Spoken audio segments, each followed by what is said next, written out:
All right, here's a EJ257 out of my '05 STI. I'm just going to give you an overview of what it entails to do a timing job.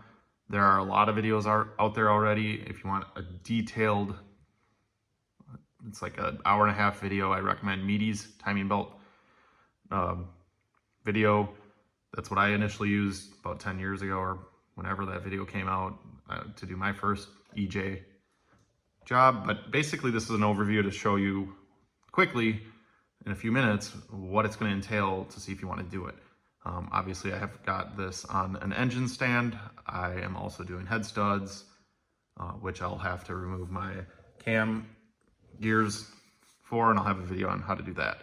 So this is, obviously the belt's off already, but this is what you're going to see once you have the crank pulley off, which is a 22mm bolt. I recommend you get a buddy when the engine's in the car, get a buddy in the car, have them put it in third, clutch out, hold the brake very firmly, crack it with a breaker bar, and then you'd put the bolt back in, and you can put that bolt right back in immediately, even with the timing covers on. Got the timing covers there. I've got these little caps that go on the intake cams there and on the other. Those are 8mm. These, I believe, for the guide, the timing belt guides, I believe they're 8mm. They might be a little smaller.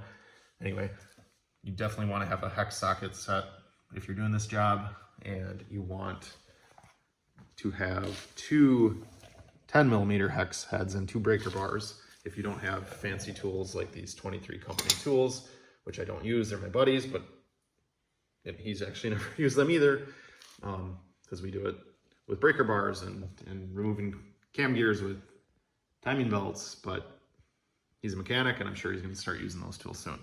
So anyway, what you do is you've got everything off that I mentioned except your timing belt.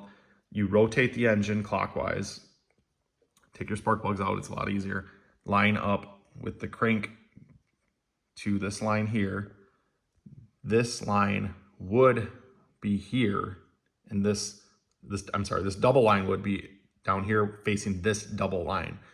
And I could easily have had them turn that way and put this 23 company lock in there and showed you that, but I wanted to show you when you remove this idler pulley, after you've got everything lined up, it's gonna hop a little bit like this.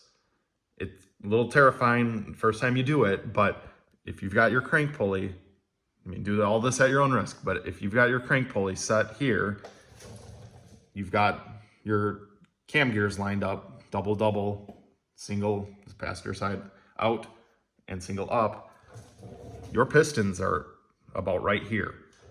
So if this hops a little bit, it might, the cam shaft lobes might hit a little bit, hit the valves a little bit and move them slightly.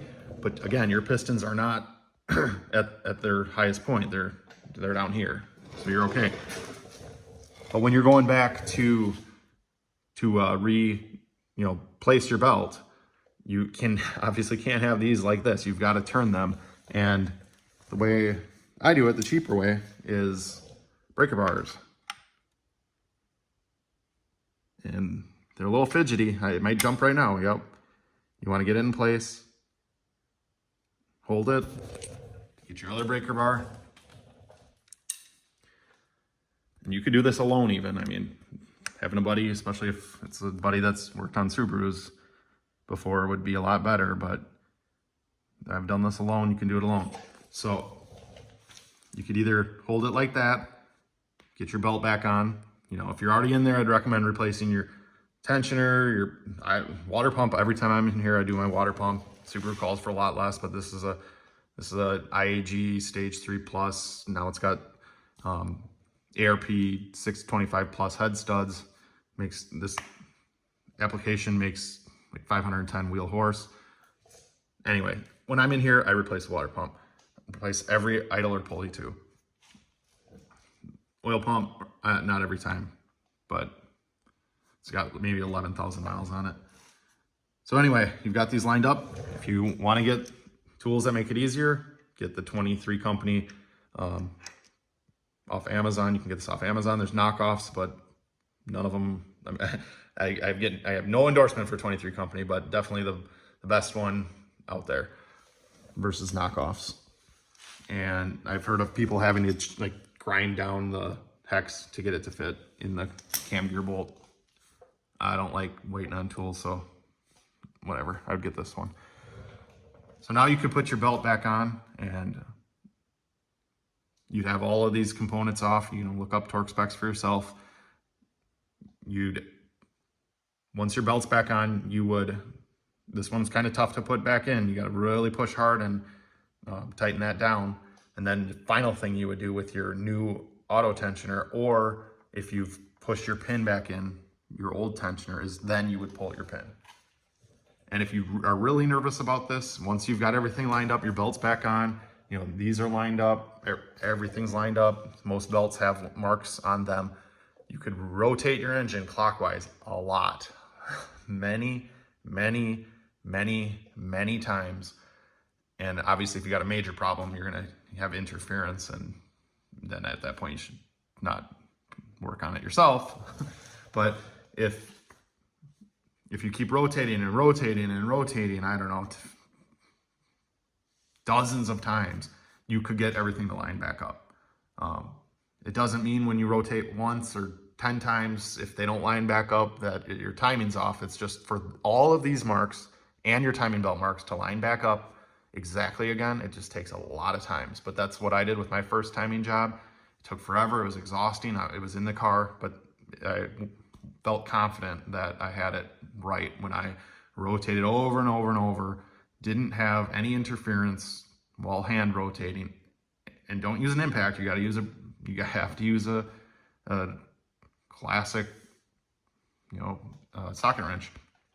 But when I got all those marks to line back up on my car, and I was broke, and I had, I was doing this job myself to save money, I felt confident when I started that car, and it was fine. So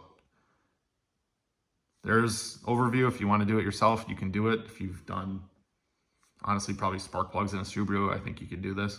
You just got to take your time, look up more information than this video has. I don't have torque specs for you. I didn't show you how to remove your radiator, burp your coolant, any of that stuff. You got to find more, but there's an overview. And next video, I'm going to show you both methods to remove the cam gears. I'm going to do it with the timing belt, which that's the cheap way. Use your old timing belt. And I'll show you with these 23 company wrenches.